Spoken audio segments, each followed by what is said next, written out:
Cold Pine was a withered town on the edge of the desert. No one even bothered to speak of the old market anymore. It had been abandoned for years, its wooden walls rotted, tin roof full of holes, overrun by rodents and dust. And yet, that morning, the whole town buzzed with whispers when word got out. Some scrawny rancher had paid exactly $3 to buy the entire market grounds. Folks laughed, slapping each other's backs in the saloon. $3 for a pile of splinters? Colton's lost his damn mind. Man would have been smarter buying hay with that money. But when Emmett Colton, a dirt-poor, lonesome rancher, led his horse to claim his new property, he came to a sudden halt. Right at the entrance to the market, hanging from a rotted wooden beam, was the body of a woman. The wind creaked the noose against the timber. Her deerskin dress was torn to shreds, her bare feet swollen, her neck bruised deep purple. Beneath her hung a crooked wooden sign, scrawled in charcoal. "Traitor." Emmett stood frozen. His heart pounded in his chest. This was not some thief strung up for stealing bread. There was defiance in her battered frame, something proud, something unbroken. And then, in the slanting afternoon sun, he recognized her face, bloated and bruised though it was. It was the wife of Apache Chief Gray Wolf. That $3 price he had just paid had bought him a tragedy powerful enough to set all of Cold Pine ablaze. What would you feel if you stumbled upon a sight like that? Tell me in the comments below. Emmett Colton had long been the butt of jokes in the Cold Pine saloon. Folks called him String Bean Colton, a wiry, quiet rancher who always kept his head down, leading his horse through the dusty red streets without a word. In his younger years, Emmett had been a sharp cowboy with a quick step, a beautiful wife, and a small ranch to call his own. He had even dreamed of children laughing and chasing each other around the fence line. But then came a brutal winter. His wife, Sarah, fell to fever, and their baby boy, who had not yet learned to speak, died in his arms. From that day on, Emmett became a ghost of a man. He sold off pieces of his land just to survive, until all he had left was a creaking shack and a few scrawny cattle. To the townsfolk, Emmett was a failure. He kept his distance, never spoke up when teased. When someone spit at his feet, he simply kept walking. Years of solitude had worn him down into someone even he struggled to recognize. So when word spread that the government was auctioning off the old abandoned market for a symbolic price, Emmett made a decision that struck many as foolish. He spent his last $3 on something. Not because the market was worth anything, but because he needed to believe he had not completely faded from the world. Maybe, he thought, if I rebuild that market, I can start over. But Emmett never imagined that his meager payment would buy him a vision straight from hell. The woman hanging at the market gate was no nameless corpse. Beneath the dried blood and desert dust, he recognized her face, Mira, the wife of Apache Chief Gray Wolf. A woman whose death could ignite a war. Emmett stood frozen. In that moment, all the memories came flooding back. Every time he had lowered his head to humiliation, every injustice he had let pass when he should have stood tall. And he knew, if he turned away now, he would never again be able to face himself. $3. A ruined market, and an Apache woman hanging in silence. Emmett had just been drawn into a storm he had never seen coming, and maybe that storm was coming straight for his already broken life. Emmett stood motionless beneath the shadow of the old market gate. The creaking of the noose against the wooden beam echoed like something out of a nightmare. The Apache woman hanging there seemed spent, her head drooped forward, matted black hair covering half her bruised face. But then, suddenly, a harsh, rattling breath slipped from her cracked lips. Emmett froze. She was still alive. His heart pounded in his chest. His hand trembled as it touched the small knife at his hip. He looked around. The square was empty, save for a few wild dogs gnawing bones near a trash mound. The townsfolk had left after the hanging, leaving the body to swing as a warning to the Apache tribe. Emmett pulled the knife free and stepped onto the wooden platform.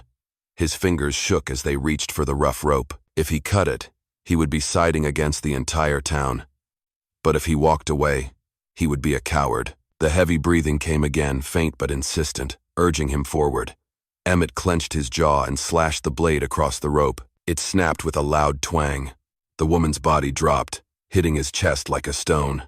The force knocked them both to the dusty ground. She struggled to open her eyes, cloudy, unfocused, but burning with pride. No plea for help. Just one hoarse word rasped from her throat. Why? Emmett's throat tightened. He had no answer, only the raw, unspoken truth. because he could not turn his back one more time. He pulled her to her feet, struggling to support her towering frame. Beneath the torn clothing, bruises and lash marks covered her body. Emmett stammered, "Come on. If you stay here, they will come back and kill us both." The woman gave a slight nod, revealing nothing but a hard-to-read stare. Emmett threw a tattered old cloak over her shoulders, then led his horse out through the market gate. The last light of day stretched their shadows across the cracked earth. A scrawny rancher and a nearly lynched Apache woman. They rode in silence, save for the sound of hooves and her ragged breathing cutting through the sweltering air. Emmett knew from the moment he cut that rope he had tied himself to another one, a noose of fate, looped tight by his own choosing. Emmett helped her back to the small wooden cabin on the edge of his ranch. The road seemed endless beneath the dry sun and thick desert dust. Every step the Apache woman took was heavy as lead, yet she made no complaint, asked for no mercy. Her deep black eyes, though dimmed by exhaustion, still carried a strange, quiet pride so strong that Emmett felt like a mere traveler walking beside a mountain. When they reached the cabin, Emmett laid her down on an old mattress near the fireplace. The room was silent, save for the soft crackle of burning wood. He poured a cup of water and handed it to her. Her hand trembled, but her grip was strong, clutching the rim as if afraid someone might snatch it away. She drank slowly. Then, in a voice low but firm, she asked, "Why did you save me?" Emmett sank into a chair, twisting his hat between his hands, as if caught doing something foolish. He could not offer anything but the simple truth, "Because you didn't deserve to die." There was a pause. Then, her cracked lips curled slightly into a faint smile. She turned her face toward the window, staring out into the darkness, and whispered, "You do not understand. If I die, blood will flood this valley. 1,000 horses will come down from the hills, and Cold Pine will burn to ash." Emmett went still. He knew these were not threats. They were truths. This woman was not just a victim, she was the wife of Chief Gray Wolf, the very heart of the Apache tribe. Her death would be the match that lit the firestorm. The fire danced, and their shadows flickered against the cabin walls. Emmett looked at her, and saw clearly now the whip marks across her strong arms, the bruises around her neck still bearing the mark of the noose. But in her eyes, he saw something else, something larger than pain. The strength of a people. He swallowed hard, feeling the weight of his own loneliness pressing in and lifting. Because he understood. From this moment on, the life of this woman was no longer just tied to the Apache. It was tied to him. Thank you for being here. If this story stirred something in your memory, dusty afternoons, hoofbeats echoing through your chest, then subscribe to my channel, so that each day we can sit together once more. And I will tell you another tale from the West. Rumors spread like wildfire through dry grass. By late afternoon, all of Cold Pine was whispering the same thing. That Apache woman hanging at the market gate. She was Gray Wolf's wife. The town buzzed with unease. Some whispered in fear. 1,000 warriors will ride down from the hills, we're all dead. Others shouted in the saloon, "Arrest Colton. He bought the market. He's hiding her." Judge Crane, infamous for his cunning, seized the moment. Standing in the town square, his black robe flapping in the wind, he declared loudly, "That woman could not have survived without help. And the one who helped her is Emmett Colton, the fool who bought the market for $3 measly. The crowd roared in anger, the scent of blood thick in the air. Sheriff Webb, ever the loyal henchman, immediately ordered a manhunt for Emmett. In the eyes of the town, he was no longer just a useless rancher. He had become a traitor, the one harboring the wife of the Apache chief. Meanwhile, out beyond the valley, red dust began to rise in thick columns. Beneath the moonlight, hundreds of Apache riders emerged, ranks silent as stone. The beat of war drums echoed across the sand hills, each thud pounding like a warning into every chest. Cold Pine trembled. Doors were bolted. Children pulled into root cellars. Inside the small wooden cabin, Emmett could hear the distant thunder of hooves. Mira, the Apache woman, sat motionless by the window. She did not cry. She did not flinch. She only whispered, as if speaking to herself, "They are here. If I die, the war begins. If I live, there is still a chance to stop it." Emmett looked at her. His calloused hands gripped the old rifle tight. Inside him, fear churned with something else: resolve. For years he had avoided conflict, shirked every burden. But now, Even a single step back could plunge the entire land into a sea of blood. Outside, the sheriff's men had gathered at the front of the ranch. Torches blazed in the night wind. Sheriff Webb shouted, "Colton, give up the Apache woman, or you'll burn with that rotting shack." Emmett took a deep breath. Beside him, Mira slowly stood, her broad shoulders still strong despite her battered body. They locked eyes for a moment. No words were needed. They both knew. Tonight, they would have to fight. There was no way back now. Night fell over the small ranch. Outside, torchlight danced against the wooden walls, casting wild shadows. The pounding of hooves shook the ground beneath them. Sheriff Webb shouted, his voice hoarse but cutting through the wind. "Colton, bring her out. This is your last chance." Emmett stood on the porch, an old, rusted rifle shaking in his hands. Behind him, Mira stepped forward, her broad shoulders filling half the doorway. Her face was still bruised, but her eyes burned bright, like hot coals. The crowd began to advance. One soldier hurled a torch toward the fence. Flames erupted, bathing the yard in red. Emmett squeezed the trigger. A shot rang out. Loud and sharp, the bullet struck the dirt right in front of their boots, dust flying. "One more step," he growled, voice rough, "and I shoot straight through your heart." For a moment, the mob froze. But then, one hot-headed man lunged forward. Mira turned, her fist came down like a hammer, slamming into his chest. He flew backward, torch rolling, igniting dry brush nearby. Chaos erupted. Curses, shouts, and warning shots filled the air. The standoff dragged deep into the night, until the cold desert wind began sweeping through the flames. Finally, Sheriff Webb raised his hand and called for retreat, spitting out one last threat. "Come sunrise, Cold Pine will crush you and that woman into dust." The fire blazed at the fence line, black smoke curling into the sky. Emmett and Mira stood side by side, gasping for breath. In that moment, Emmett knew he was no longer fighting alone. But at dawn, the sound of hooves thundered again, louder, deeper. From the crest of the hills came a flood of Apache riders, hundreds, with bows drawn and spears flashing in the sun. At the front rode a man with silver-threaded hair and eyes like stone, Chief Gray Wolf. He halted his horse before the charred fence, his gaze cutting across the scene like a blade. Mira stood tall, exhausted but unbowed. Beside her, Emmett clutched his rifle, heart pounding like a war drum. Silence fell.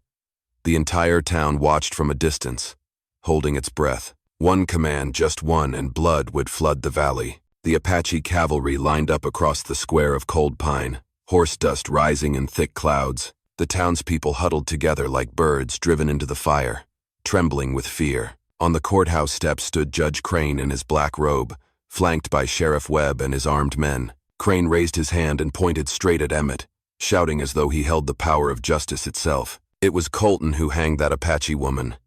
He bought the market for $3 and hid the rotting flesh inside. "Give him to the tribe and we will have peace," the crowd murmured. Some nodded. Others shook their heads.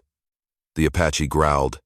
Spears raised high. The town square had become a powder keg, one spark away from eruption. Then, without warning, Mira, the chief's wife, stepped out from the wooden house. She was still in tatters, the noose mark purple on her neck.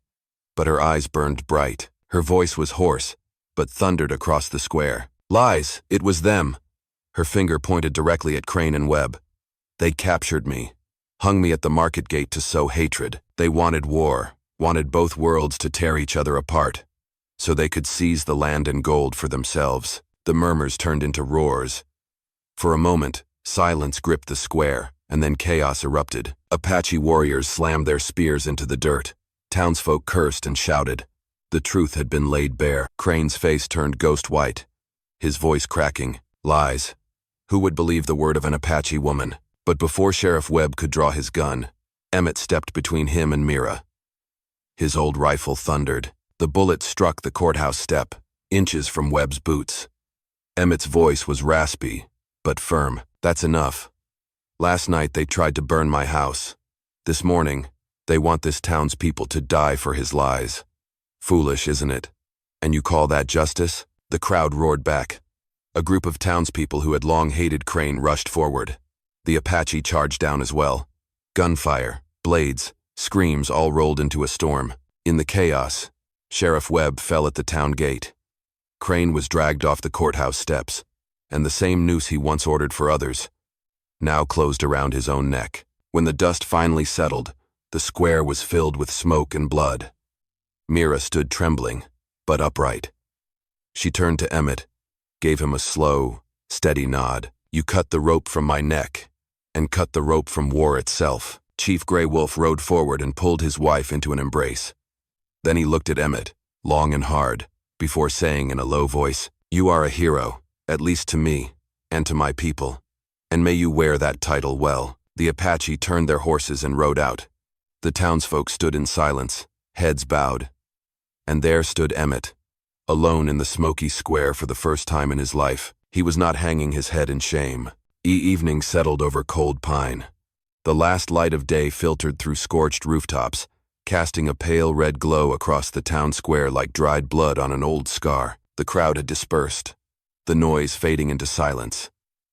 On the courthouse steps, the noose still swayed gently in the breeze, a silent reminder of the price of lies. Emmett Colton sat alone on the porch of his wooden cabin, his old rifle resting beside him, eyes fixed on the dusty fields beyond. He had never imagined he would live to see a day like this, a day when the entire town and the Apache stood side by side, not to wage war, but to deliver justice. In his ears, Crane's final scream still echoed, as did Mira's words, "You cut the rope from my neck, and cut the rope from war." Those words carved themselves into Emmett's heart, and he understood sometimes. All it takes is a single act to change the fate of a land. He raised his hand and touched the scrape on his wrist where Mira had gripped him as he helped her walk. That image would follow him for the rest of his days, not for sentiment, but because it reminded him there had been a moment when he stood tall and did what was right. The prairie wind passed through, carrying with it the scent of spent fire and dry earth. Emmett gave a faint smile. He had spent $3 on a broken-down market, but what he got was more than he ever expected. He found the piece of his soul he thought he had lost. He found his humanity. Out west, I learned something. Money can buy land. It can buy markets. But it cannot buy courage. It cannot buy decency. And for a man, courage is the last thing he owns when age, strength, and the people he loves have all slipped away. We are not born to live rich. We are born so that one day we can raise our heads and say, "I stood on the side of what was right." He took a slow sip of bitter coffee, his eyes lost in the distance. If you've ever felt small in the face of injustice, remember this. It is not money, not bullets that define a man. It is his courage to stand for what is right. Once again, I am truly honored to have shared this story with you. Let me know what this tale meant to you. Leave a comment below. Hit the number 1 if it touched something in your heart. If this story spoke to you, subscribe to the channel so we can meet again by the firelight. To hear more tales from the West, stories no history book ever wrote down, but the dust and wind still remember. Live well and be happy. Wishing you a good day, my brothers.